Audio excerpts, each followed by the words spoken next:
Hello everyone and welcome back to the channel.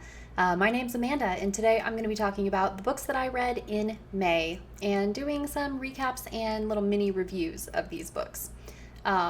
First of all, I want to say that May as a month for me, book-wise, absolutely sucked diesel, so much so that I had to get this shirt. If you know, you know. Anyway. Let's kick it off with the first thing that I finished in May, which was the Prince of Nothing trilogy by R. Scott Baker. I read The Darkness That Comes Before in April and immediately continued in May with The Warrior Prophet and The Thousandfold Thought, which I have right here. Yes.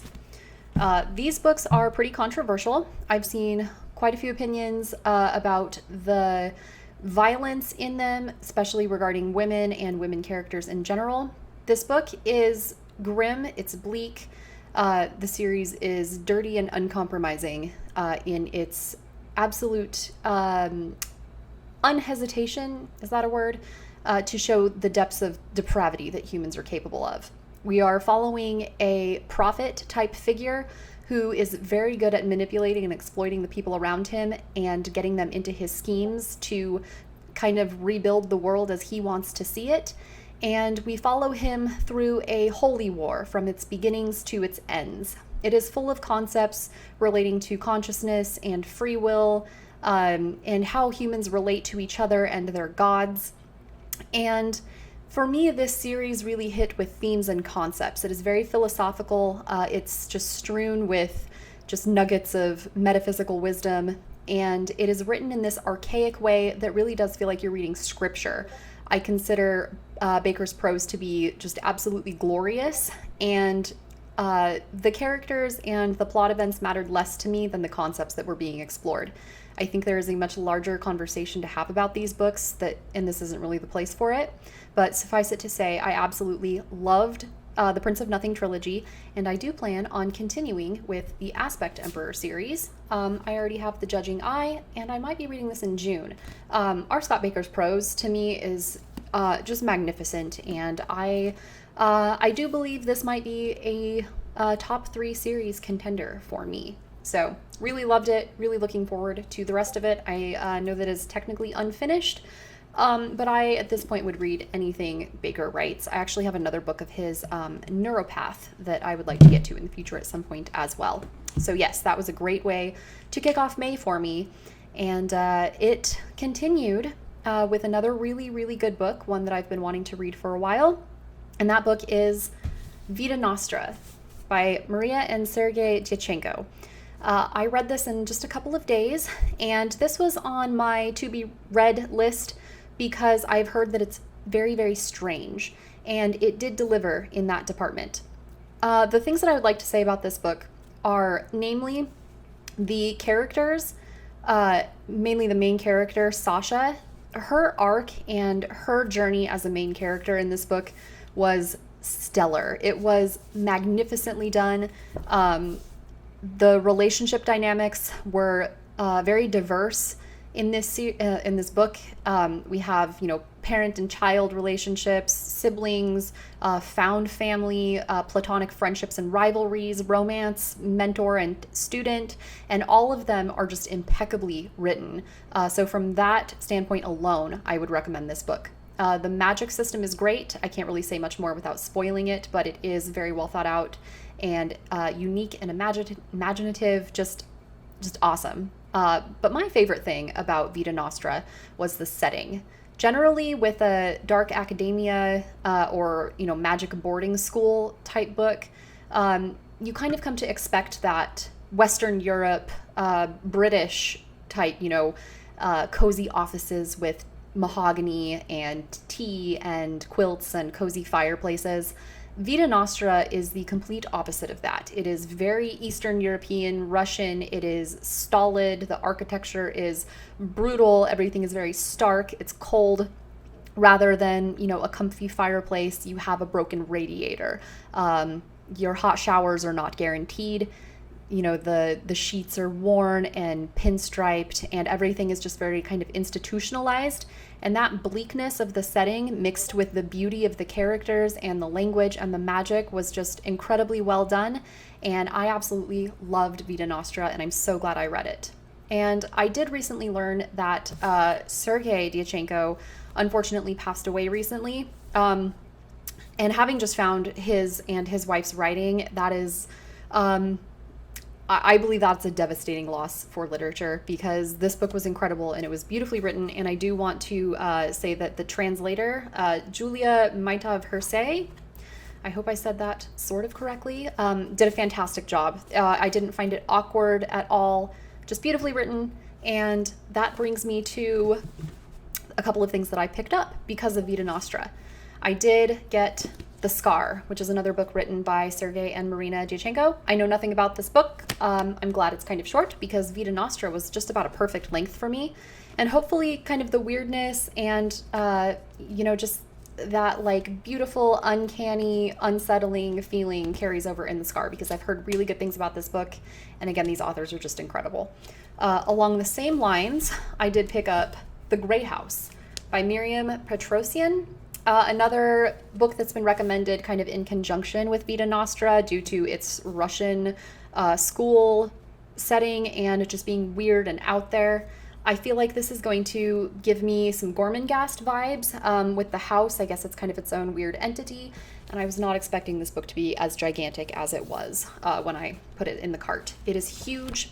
I have never heard anything about this until I was looking for Vita Nostra recommendations, and it has like its whole own dedicated subreddit, and the users there seem really passionate about this book. So I have very, very high hopes for The Grey House.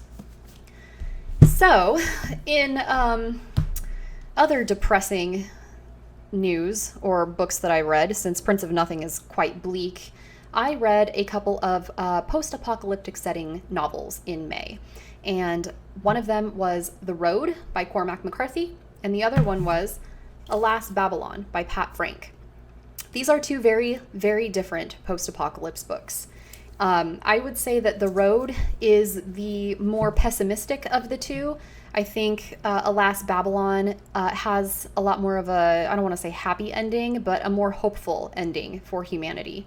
And this is where I get into a little bit of weird territory and personal, quirks, I guess you could say. I am a bit of a doomer. I'm not afraid to admit that.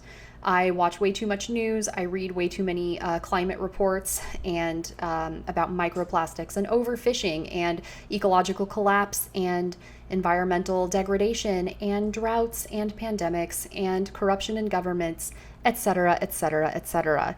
So reading post-apocalypse fiction lately has been almost a bit of a letdown, because I feel more scared about real life, and I'm not sure if that's rational or not. But I feel more scared about real life than I do about apocalyptic fiction right now. I've read The Stand by Stephen King. I've read Swan Song by Robert McCammon. I've read all kinds of dystopian books, and lately I feel like they are not hopeless enough for me. They are too optimistic.